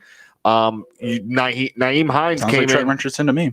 It does. Naeem Hines came in, did nothing in the rushing attack, but had 3 receptions for 54 yards and 2 touchdowns. Philip Rivers, he came back from the dead, 262 yards for 3 touchdowns. 2 of them to Naeem Hines. What are you gonna say? I mean, that's like screenplay, like. So Naeem Hines and Wilkins are fantasy viable, but we can't get any love for John Taylor, man. Like it drives me crazy. And maybe Jack Doyle got a touchdown too. Rivers loves his tight ends. I mean, I'm a Jack Doyle guy. I love me some Jack Doyle, but the Trey Burton rushing touchdowns are getting a little fucking old. Okay, I'm sorry. Like that's just annoying to me. Whatever. Frank Reich is gonna Reich. Flea flicker. Oh my god. Double pass. Flea flicker. That's Gallman. He could go about 10 yards. Gallman, I put him in as a spot start on roster that's absolutely going to lose tonight. Actually, that roster has how many players going? It has Evans, Ingram, Gallman. There might be even another player in that lineup going tonight. I don't know. I'm losing by like a billion. I have 2 quarterbacks going. I had Teddy Bridgewater and Derek Carr in that lineup. That guy's going to beat me with 1 quarterback. Yeah, thanks a lot. Appreciate that. It's also the league where I've had the most points scored on me, period. So that's just how that shit Getting goes. host. What about Detroit? Kenny Galladay, gone. See ya. Deuces. Marvin Hall. Well, Galladay's hurt. So, yeah, I mean, I do have Marvin Hall on my Faab watch for sure with Galladay hurt. But, I mean, it just sucks. Like, he just got back, I feel like. Already losing them again. Matthew Stafford still looked good. Had 3 passing touchdowns. Did have the interception, but he didn't blow up your fantasy spot. You know what's interesting is Matthew Stafford is what Philip Rivers used to be. Yeah, I guess he's just stuck on a bad team. I don't know. Stuck on a bad team. You're going to see these we've been going through all these stats, and I kind of have like a weird memory, so I kind of know what I'm looking at and remember what I'm seeing. Like what's his face? Russ Wilson, he had 4 touchdowns and only threw 236 yards. Mm-hmm. This guy threw 336 yards for 3 touchdowns. There's definitely more of like a focus on the passing game in Detroit, and Matthew Stafford's arm can definitely handle deeper. I'm not saying deeper passes, but he had a 73 yard play to Marvin Hall. That was huge. Yeah, so that's a big part of the yardage right there. Yeah, and in Seattle, I feel like they're letting their weapons do more of the work, so that's why there's not that many yards for us. But just interesting that Matthew Stafford is giving the same stat lines that Philip Rivers used to, but they're just bad teams, Remember when we mentioned T.J. Hawkinson being a lot better without Galladay? 10 targets, bro. 10 targets for Hawkinson. I love it. It's great. Pass interference. No, little trip up there. Darius Slayton getting targeted towards the end zone, bringing up 4th and 10. Are they kicking it? I hope they have to punt it. That'd be better for the under. I heard that Kenny Galladay is looking for a new contract in Detroit. Well, this week's the wrong week to look for it. You just got hurt, brother, or re-aggravated his injury, whatever it is. And also, you're in a really bad position because there was someone named Megatron. I don't know if you've heard of him. A couple years ago, he, they didn't pay him and stuff, and it's just. Bad situation. I think you should look elsewhere for greener pastures. I felt like there was a lot of other stuff that affected their relationship, but obviously not getting paid. That's a bigger one. It's a big driver, right? I mean, he's. I remember Calvin Johnson said, like, dude, I literally played those like broken fingers, and we were just losing. Like, why am I putting myself through this to lose? And they were always just trying to rush him back. Period. No matter what. Always. They did not take care of him. They could have protected him. And if Calvin Johnson was playing in this NFL today, he would have sat out tons of games. I mean, like, it's just not a thing you do anymore. You don't rough through it. You get depth on your team and that's it. You let, guys become the next Travis Fulgham. Literally, that dude needed Alshon Jeffrey not to be playing any snaps. Deshaun Jackson to get hurt. Jalen Reagor to get hurt. And then just for the Eagles to completely ignore Greg Ward. And Arcega-Whiteside to do absolutely nothing. And Zach Ertz to get hurt. Dallas Goedert. And Miles Sanders was hurt the first week. Like, you know what I mean? Like, they just had to go through so many guys to find that one dude that's like, oh, hey, by the way, this guy's a football player. We can use him, right? It's really aggravating. So I'm not sure what's going to happen here with the Lions and their receivers. I like Marvin Hall as a nice fob option. Danny Amendola, I think, is a little bit more consistent. I'll check this game here really quickly. Just 4 receptions or 4 targets for 3 receptions, 54 yards for Danny Amendola. I just mean like week to week, like in general. I know like what you're talking about. Marvin Hall played 69% in this game. Amendola played 67. So obviously there's a fair amount of space there. Marvin Jones is going to be owned in all leagues still. If Marvin Jones is somehow still unowned, yeah, you got to go out and get him. Realistically, just the Lions receiver that has the highest share. The Lions, by the way, they're hosting Mohamed Sanu. They worked him out today. That's how I know the Kenny Golladay thing is going to be a problem. They're working out Mohamed Sanu. 3 games, 1 catch for the Niners. It's not a song. You didn't even sing him a song. You didn't even give him a verse. So we already know Golladay is going to be out week 9. I'm not sure what we're going to get beyond that. So start making plans if you're a Golladay owner to be moving forward without him for at least this next week and potentially the following week, because you don't know what you're going to get even if he does come back, right? Anyone there for the Colts that you're willing to add? I mean, Trey. I guess you got to own Trey Burton by now, right? You got to own Trey Burton if he's somehow available in your league, right? Yeah, right. He's getting rushing attempts in the red zone. I think you got to own him. Marcus Johnson got 4 targets, only got 2 receptions for 39 yards. Would have liked more out of him, but he's been a good big play guy. He's better than T.Y. Hilton, who got 2 receptions for 9 yards, and Michael Pittman 1 reception for 6 yards. I think Michael Pittman's more like injury related, but T.Y. Hilton, man, he's I'm sorry, man. He had their. I guess Wilkins did have a long play too. I was like, oh, Marcus Johnson had like the second highest play of the game, 21 yards, but Wilkins had a 24-yard reception as well, and Nyheim Hines had that burner for 30 yards in the end zone. That was sick. Pascal too. He got 6 targets, 3 receptions, 44 yards. I mean, if he connects on maybe 2 more, when you watch Rivers like throw, there's that huge windup. Like I can't imagine hitting outside the numbers is that easy, right? Like just these furthest throw. Yeah, exactly. And when you have that huge ass windup, you're kind of giving yourself a tell. I remember when Byron Leftwich was being drafted, and they compared him and Rex Grossman's release time. It was the first time I ever understood release time. I was like, "What the heck is this?" I thought everybody threw at the same time. Nope. I was like 8 years old when they did it. It broke it down. It was like sports science first thing, and Byron Leftwich had like a second more windup than Rex Grossman, and you could see how it affected in the pros. Did Rojo just put one on the ground? Wow. In his own red zone? I think they're going to say it's incomplete. We'll see. I don't know if he has. I don't think he had possession, but these guys are fighting like somebody did. That's going to be bad. Not great for the total. Not great for the total there. Yeah, for the Colts, I mean, realistically, like Trey Burton, if he's available. I mean, Nyheim Hines, Jordan Wilkins, I think are must grabs if they're available in your league. I think Hines is probably going to be owned. I'm sure Wilkins is probably available. That is, I don't know if that's a catch. I'm going to say it's incomplete. I don't know. His knees are on the ground. Looks like he has possession, but does he make a movement? I don't know. No. You're saying it's incomplete? Yeah, it's incomplete. It's definitely the super team too. So the refs are getting paid, on the side. So. Oh no, I think the refs would. If anything, the refs are taking it from the bookies and the sharks. Yeah. So that maybe they want the over. You never know. All right, let's see what game we have up next. We're going to the Browns, Lions, Minnesota, and Green Bay. Green Bay fails to cover me by half a point. My lock for the week was Packers -6, Bengals +7. Packers, they miss it by half a point. It would have been a nice little haul. Would have been more profit than I spent on the entire day, but it is what it is. They did call it. They did call it a fumble. It didn't even get challenged. Wow. Who is that? Shepard? Holy shit! He still gets taken down behind the line of scrimmage. Winfield? That's got to be Winfield. Man, that dude's a beast. What a beast. His dad was good too. He played for like 12 years, I think. He was always in Madden, like one of those free agent corners you could pick up that you knew was okay. Yeah, absolutely. So yeah, Packers failed to cover. I mean, they're missing Mason Crosby. So literally the Packers are going for it on like 4th down every time. We still can't get them to cover. That's what was the biggest disappointment for me. It's like you're getting all of these attempts and we're getting nothing out of it. You know what I mean? It's just driving me crazy. There were shots to the end zone that someone could have came down with something. Just cover the 6 points, man. But how about Dalvin Cook? How about them Vikings? He housed my ass this week. 4 touchdowns. If you were like me and you got him in 2 leagues, that's 8. I didn't mind it. Double dipped. Yeah. Justin Jefferson did absolutely nothing for me. Same for Thielen. Yeah.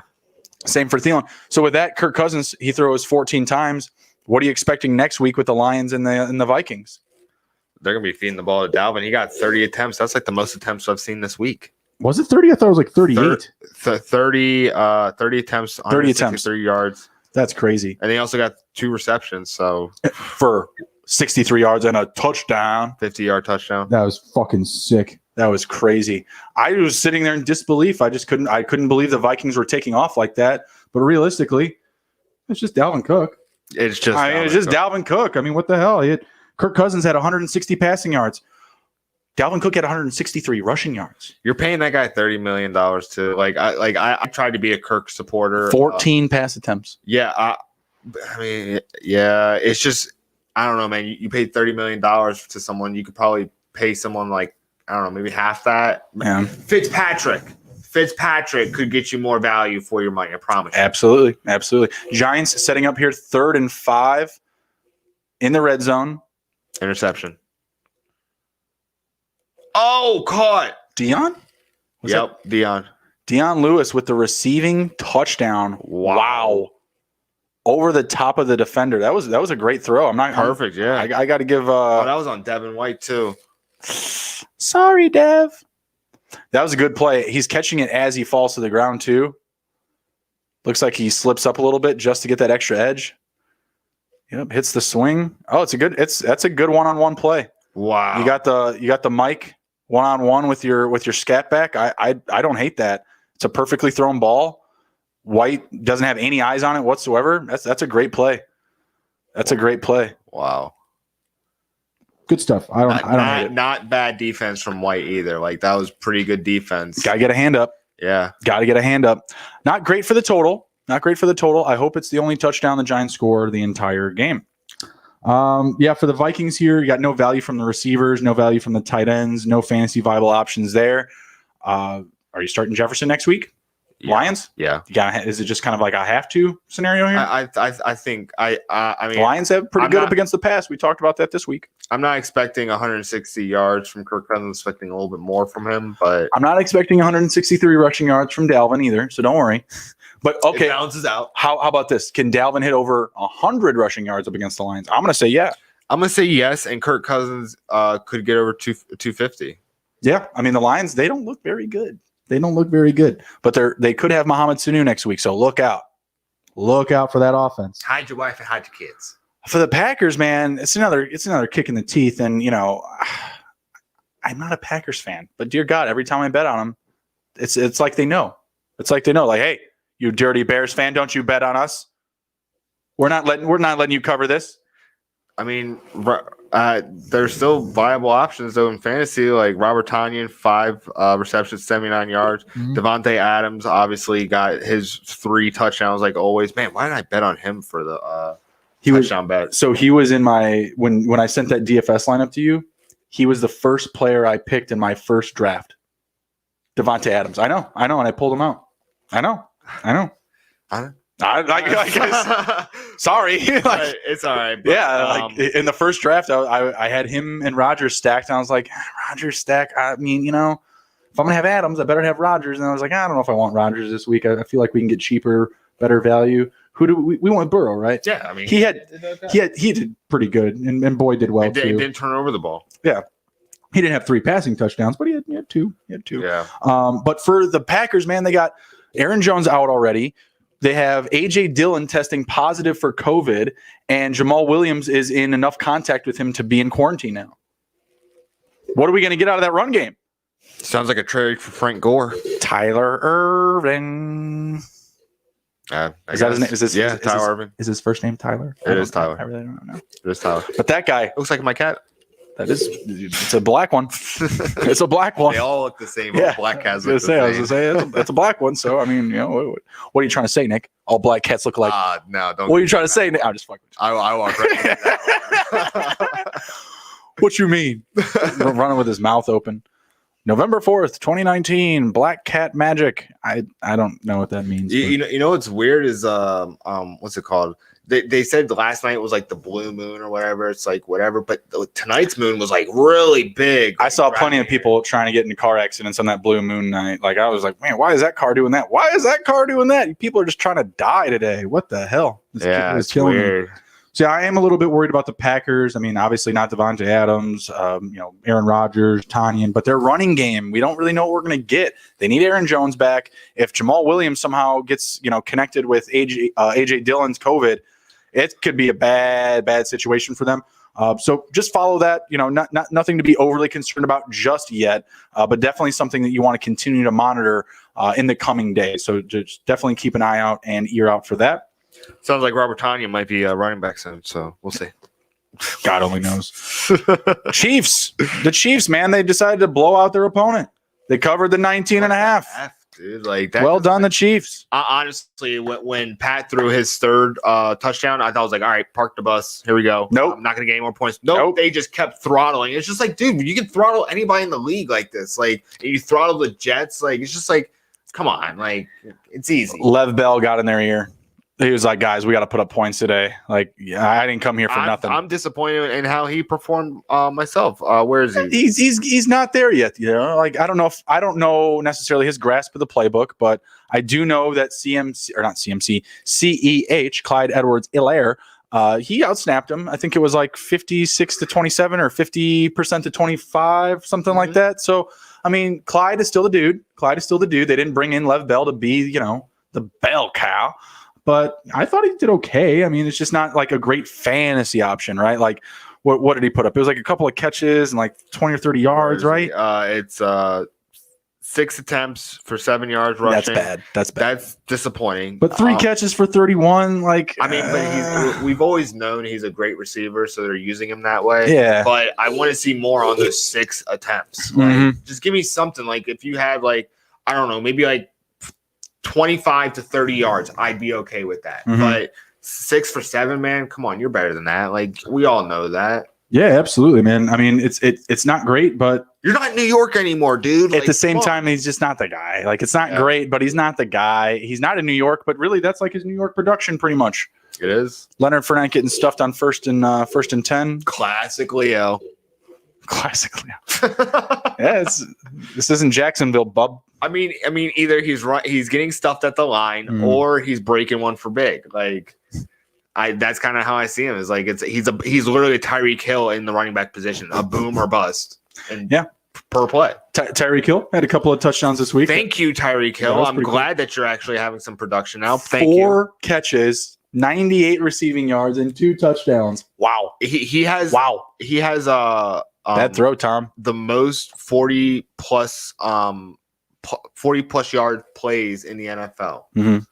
Like through since like 2010, I think he has 25. Everyone else has 25 combined. Mike Evans wide open.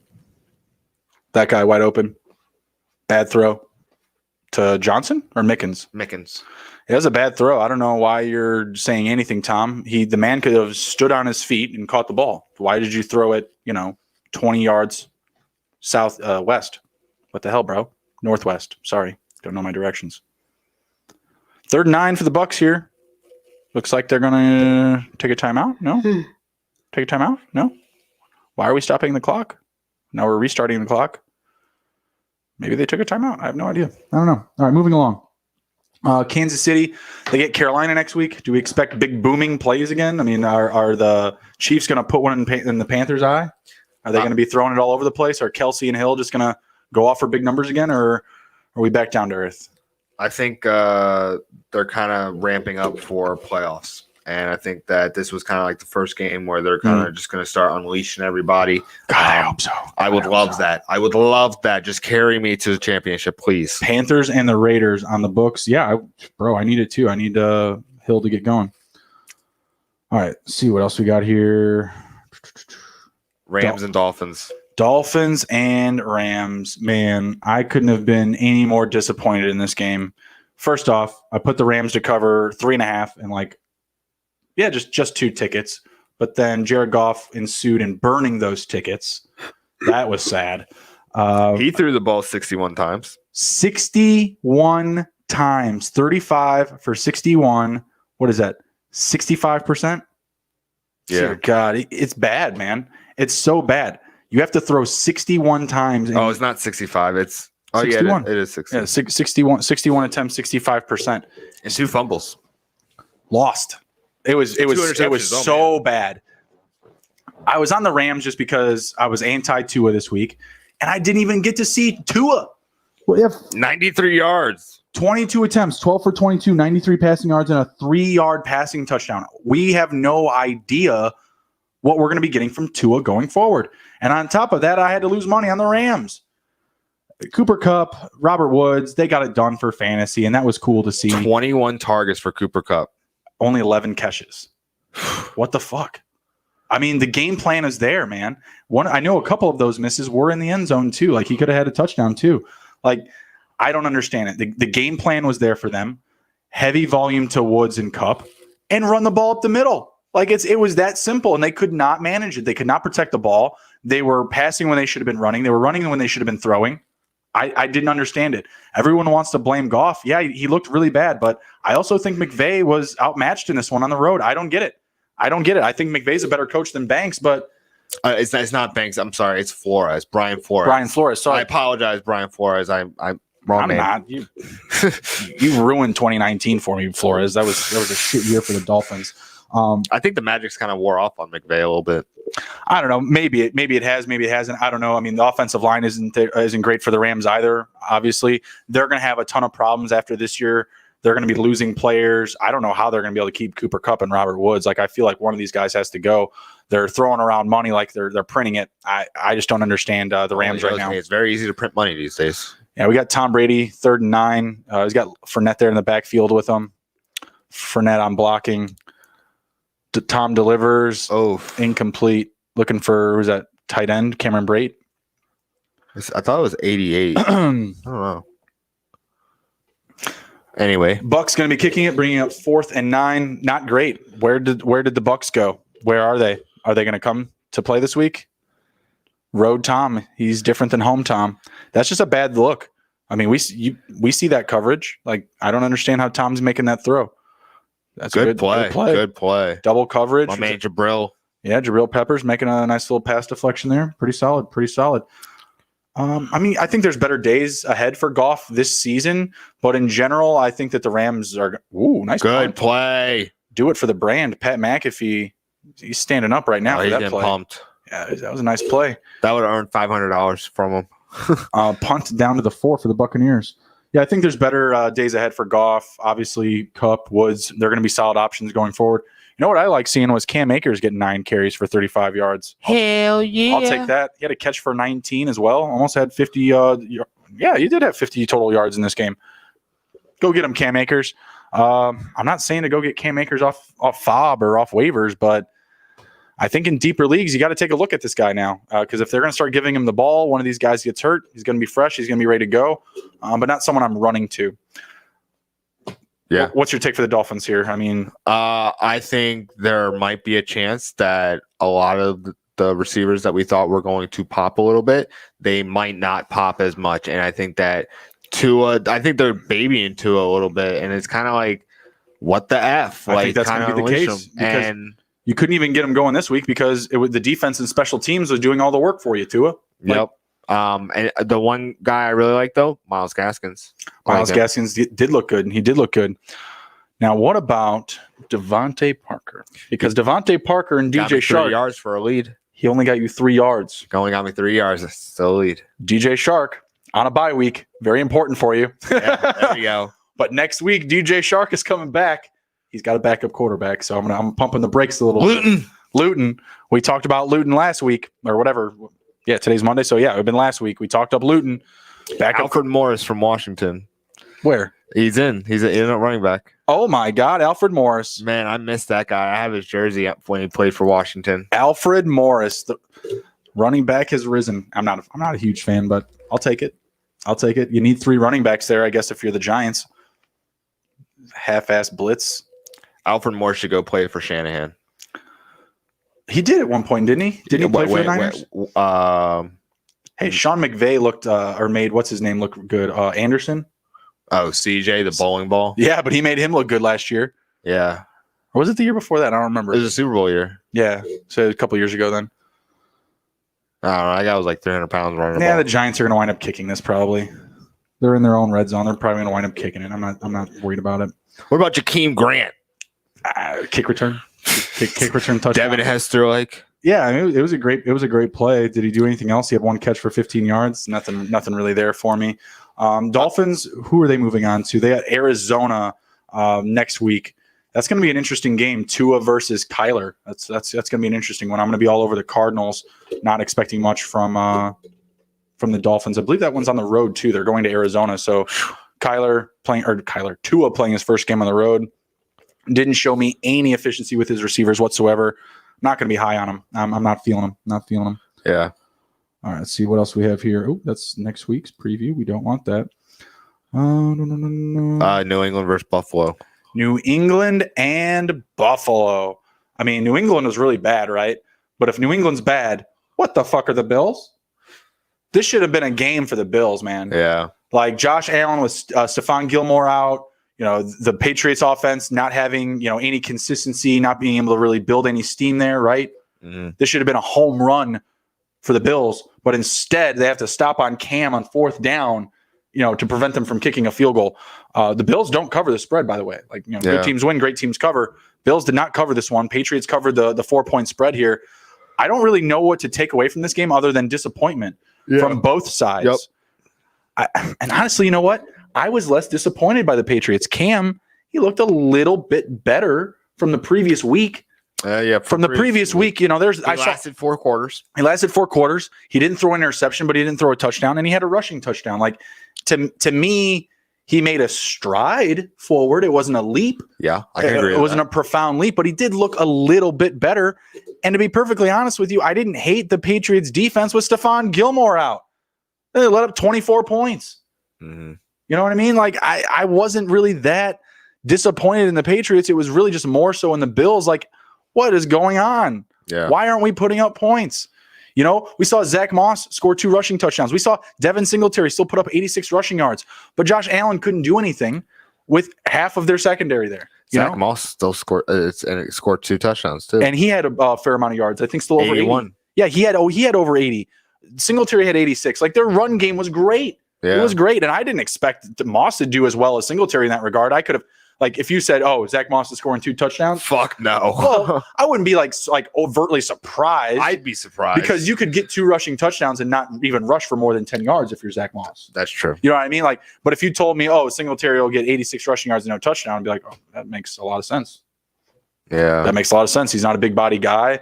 Moss is the big body guy. I mean, the big, proponent or argument up against Singletary preseason was, oh, this guy's going to fumble. Oh, he's going to put the ball on the ground. We need to have Moss in there as, leverage or as backup for our game plan, right? Okay, well, that's just not the case whatsoever. They're just giving Moss the goal line touches because he's big.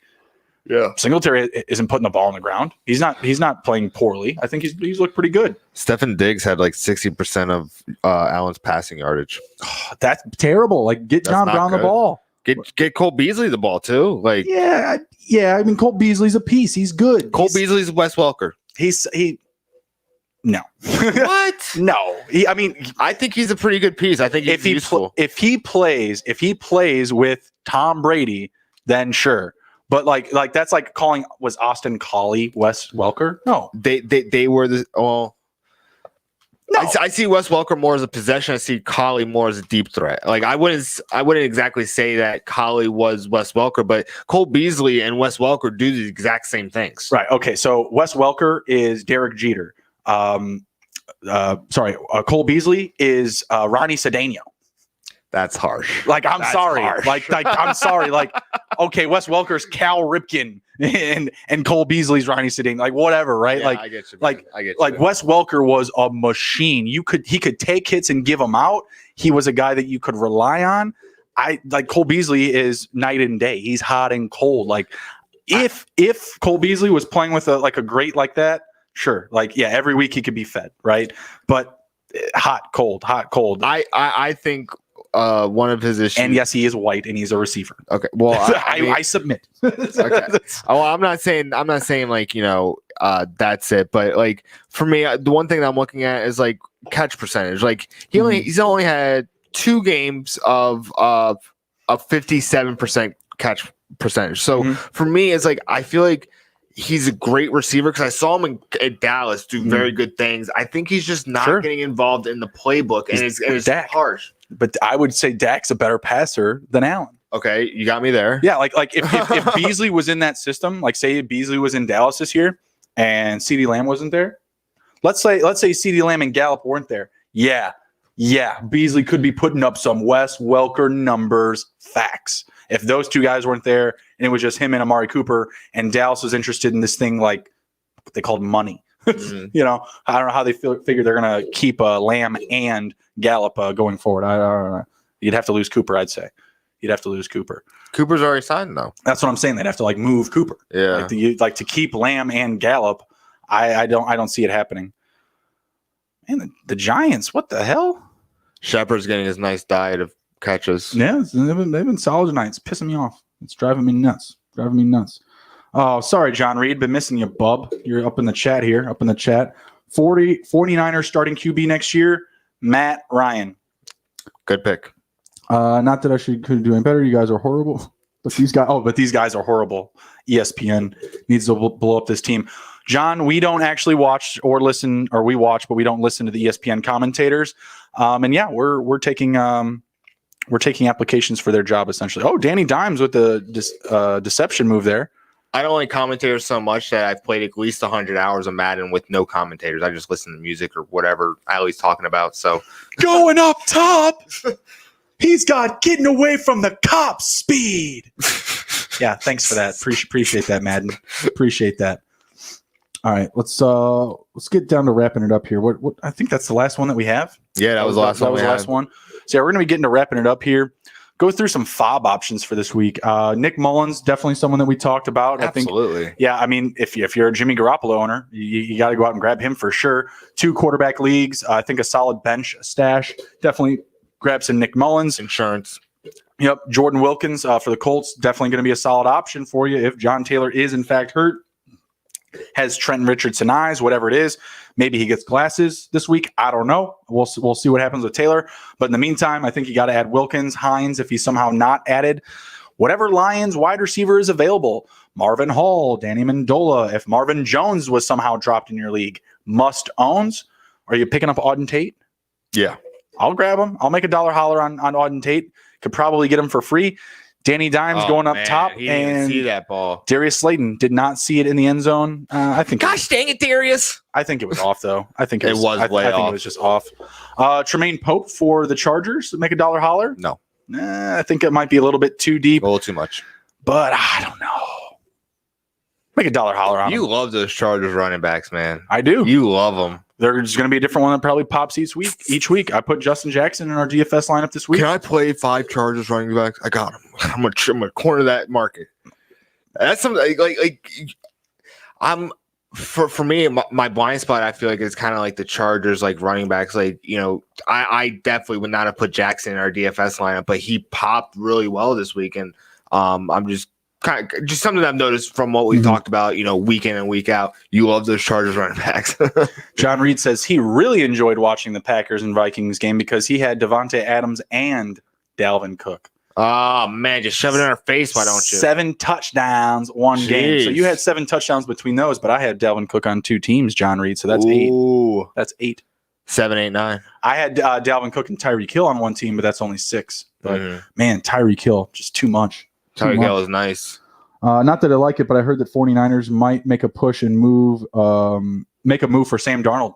I don't hate that. I don't hate that either. But I think Nick Mullins is just a poor man's Sam Darnold. I just the way that they both play. Yeah, wow. Bucks take or get a big sack on Dan Jones, take him out of field goal position. It looks like that was great. Good comeback from Devin White. Oh, absolutely. After that Deion Lewis burner. I mean, he played really good defense. Like, if I was a D coordinator, I'd be like, dude, don't worry about it. Just play football. This ball was at the 30. Dan Jones takes a sack all the way back to the 45. Wow.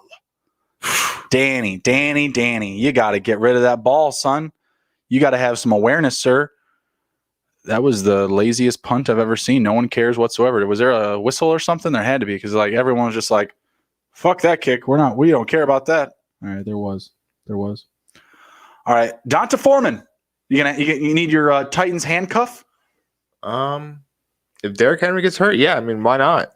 I think if you own Derrick Henry, Donta Foreman getting a second chance in Tennessee. Mike Vrabel, he's a man of second chances. Yeah. If you own Derrick Henry, I think today's the day you actually grab his handcuff and Donta Foreman. I wasn't like pushing people to go grab Jeremy McNichols. No. He can't quite do the same things as Derrick Henry. I'm not saying Donta Foreman can, but at least he's between the tackles, downhill runner. And he didn't look that bad, surprisingly. I was very shocked by his performance. I like Deonta Foreman when he was at Texas. He was a really good running back there. He was not. He was not very good. He was always hurt. No, at Texas, the university. Oh, okay. He went to the Texans. I was like, no. I don't know what you saw, but I didn't. No. University of Texas. Gotcha. He was really good there. So I kind of was disappointed to see that he got hurt in Houston. Yeah. But that was terrible. Yeah. He was supposed to be a thing. Because of Texas, when he played at Texas, he was really fucking good. So I'm glad to see that he's starting to come into his own and starting to find some consistency in the NFL. We'll see. Darnell Mooney, Willie Snead, Anthony Miller. Not Willie Snead. I'm still playing Anthony Miller. I wish I could grab Mooney. Yeah, that's my opinions. I'll take all of them, really. I mean, nope, not Willie Snead. That's his one good game. That's it. That's it. He's not going to do anything versus the Colts. He peaked in 2020. So what about Marquise Brown raising a big fuss on Twitter about not getting fed the ball? I think Lamar is one of those guys that it's like, dude, I'm sorry, like we're playing the Steelers, bro. Like I have 2 seconds instead of 4 seconds. Like I can't let you get down the field like we usually do.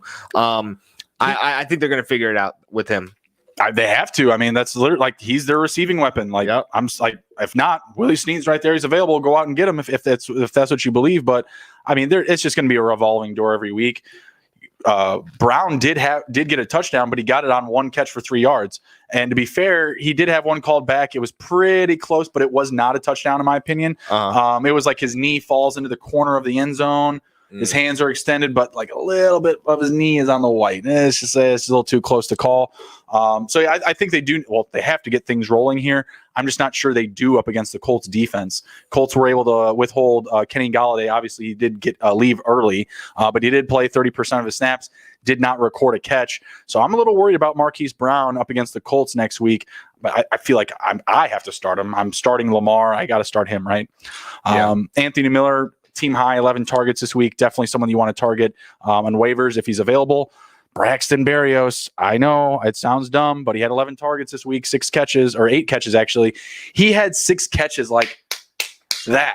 Yeah. Like lickety fucking split. It's almost like he's the run game. He's their game, right? Like, I mean, Crowder was out, Perriman was out. We got to see what we get going into this next week, but I think Berrios has to be just owned at this point. He's bench fodder.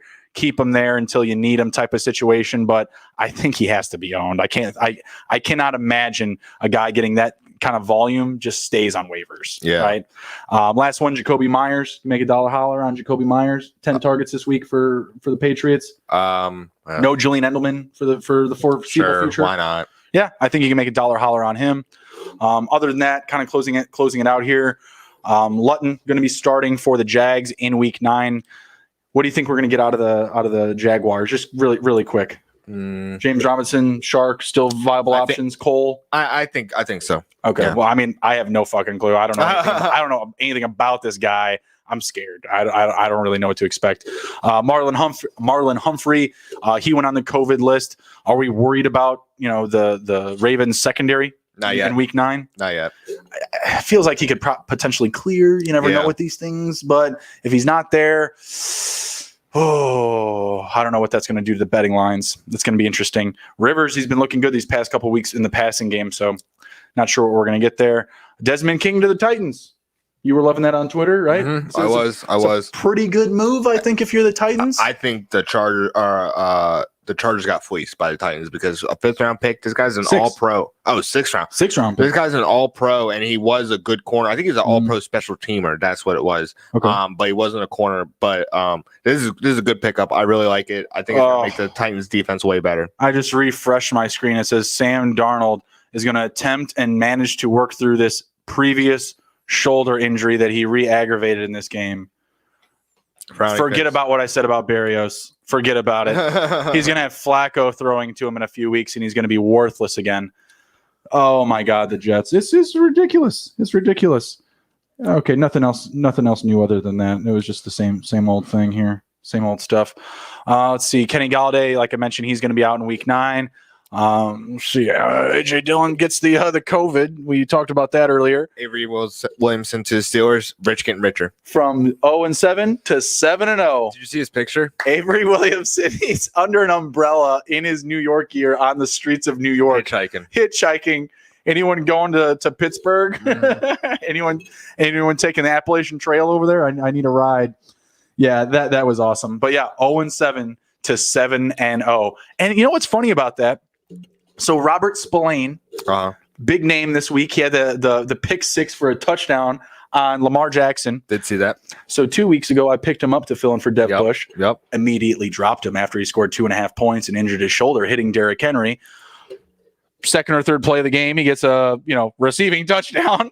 That was great. Classic Justin. But now, what are they going to do with them? They're bringing in Avery Williamson. Like, what the hell? Like, probably creating a rotation. I guess, yeah. I hope it's a good rotation. Shit, I mean, like, dude just brings one to the house for you. The Steelers have also played 14 straight games, or they're going to be playing 14 straight games. Nah, I don't care. It's whatever. It's COVID year. Everybody's got a deal. Got to get depth. Everybody's got to figure it out. All right, you got anything else to close it down with, Nick? Nope, I'm good. Just glad to be talking football again. Thank you guys for watching. It was a lot of fun, like always. Yeah, absolutely. We really appreciate you guys stopping by, coming in, supporting the channel, sharing out the video. This was TITTH number 65. We'll see you next time. See you guys.